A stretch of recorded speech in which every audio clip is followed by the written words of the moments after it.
আসসালামু আলাইকুম রহমতুল্লাহি ওয়া আল্লাহ তাআলার একটি নাম সম্মানিত দর্শক, ইয়া সালাম, যার অর্থ হচ্ছে হে শান্তিদাতা।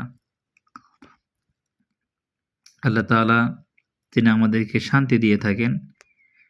সুখ শান্তি আল্লাহ তাআলার দান। তো এই নামের অনেকগুলো ফজিলত রয়েছে। এই নামের অর্থ হচ্ছে শান্তিদাতা। আল্লাহকে যদি কেউ নাম ধরে ডাকে, আল্লাহ পাক রব্বুল আলামিন তাকে শান্তিতে রাখবেন, সুখে রাখবেন, তার সমস্যাগুলো দূরীভূত করে দিবেন। আজকের আমলটি হচ্ছে, এই আমলটির ফজিলত হচ্ছে যদি অন্ধত্ব থাকে অথবা কঠিন কোনো রোগ থাকে, যে কোনো কঠিন ব্যাধি বা অন্ধত্ব থাকে, যারা চোখে দেখেন না, হ্যাঁ, এবং কঠিন কোনো রোগে ভুগতেছেন, এই ধরনের সমস্যা যদি কারো থাকে, ইয়া সালাম নামের উসিলা করে ইনশাআল্লাহ ভালো হবেন।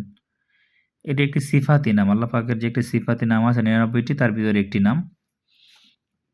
এর আরও অসংখ্য ফজিলত রয়েছে। তো আজকে শুধু এই ফজিলতটাই বলবো যে কঠিন ব্যাধি, হ্যাঁ, অথবা অন্ধত্ব দূর করতে হবে কিভাবে, কোন নিয়মে আমলটি করলে আপনার থেকে অন্ধত্ব বা কঠিন বিমারি দূর হয়ে যাবে ইনশাআল্লাহ।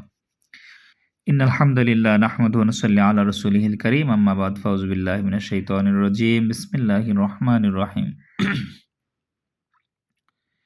ওয়ালিল্লাহিল আসমাউল হুসনা ফাদউহু বিহা। আল্লাহ তাআলা বলেছেন যে আমার অসংখ্য সুন্দর সুন্দর নাম রয়েছে, তোমরা আমাকে সেই নামে ডাকো, অবশ্যই আমি তোমাদের ডাকে সাড়া দিব। খুব ধ্যান খেয়াল করে আমলটি করবেন। নিয়ত থাকবে যে আল্লাহ আমার অন্ধত্ব, আমি চোখে দেখি না, চোখের আলো ফিরিয়ে দাও, অথবা আমি এই রোগে ভুগতেছি, এই কষ্ট করতেছি, আল্লাহ তোমার এই নামের ওসিলা করে তোমাকে ডাকতেছি, আমাকে এই রোগ থেকে মুক্তি দান করো। এরকম নিয়ত করে আমলটি করলেই হবে। প্রতিদিন এই নামটি আপনাকে ৩০০০ বার পাঠ করতে হবে। একই টাইমে করবেন, একই জায়গায় বসে করার চেষ্টা করবেন। আমলের শুরুতে সম্ভব হলে পাক পবিত্র হয়ে নেবেন।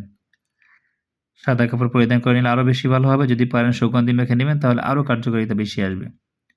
অথবা শুধু পাক পবিত্র অবস্থায় করলেও কাজ হবে ইনশাআল্লাহ। ইয়া সালাম, ইয়া সালাম, এভাবে ৩০০০ বার পাঠ করবেন। পরপর ৩ দিন আমলটি করলেই হবে ইনশাআল্লাহ। ৩ দিন করলেই হবে। যদি সম্ভব হয়, সুযোগ থাকে হাতে, আপনি ৭ দিন আমলটি করবেন। ইয়া সালাম, ইয়া সালাম, ইয়া সালাম। খুব ধ্যান খেয়ালের সহিত মনোযোগ সহকারে আপনি আমলটি করবেন টানা ৩ দিন। হ্যাঁ, যদি সময় থাকে, সুযোগ থাকে, ভালো লাগে, ৭ দিন পর্যন্ত করতে পারবেন। বেশি করলেও সমস্যা নাই। ৩ থেকে ৭ দিন করলে ইনশাআল্লাহ বেশি ফায়দা আসবে। কঠিন ব্যাধি, কঠিন রোগ, অন্ধত্ব এই আমলের উসিলা করে ইনশাআল্লাহ দূর হবে। আল্লাহ আমাদের সকলকে বেশি বেশি পরিমাণে আল্লাহকে স্মরণ করার তৌফিক দান করুক। আল্লাহুম্মা আমিন। আসসালামু আলাইকুম ওয়া রাহমাতুল্লাহি ওয়া বারাকাতুহু।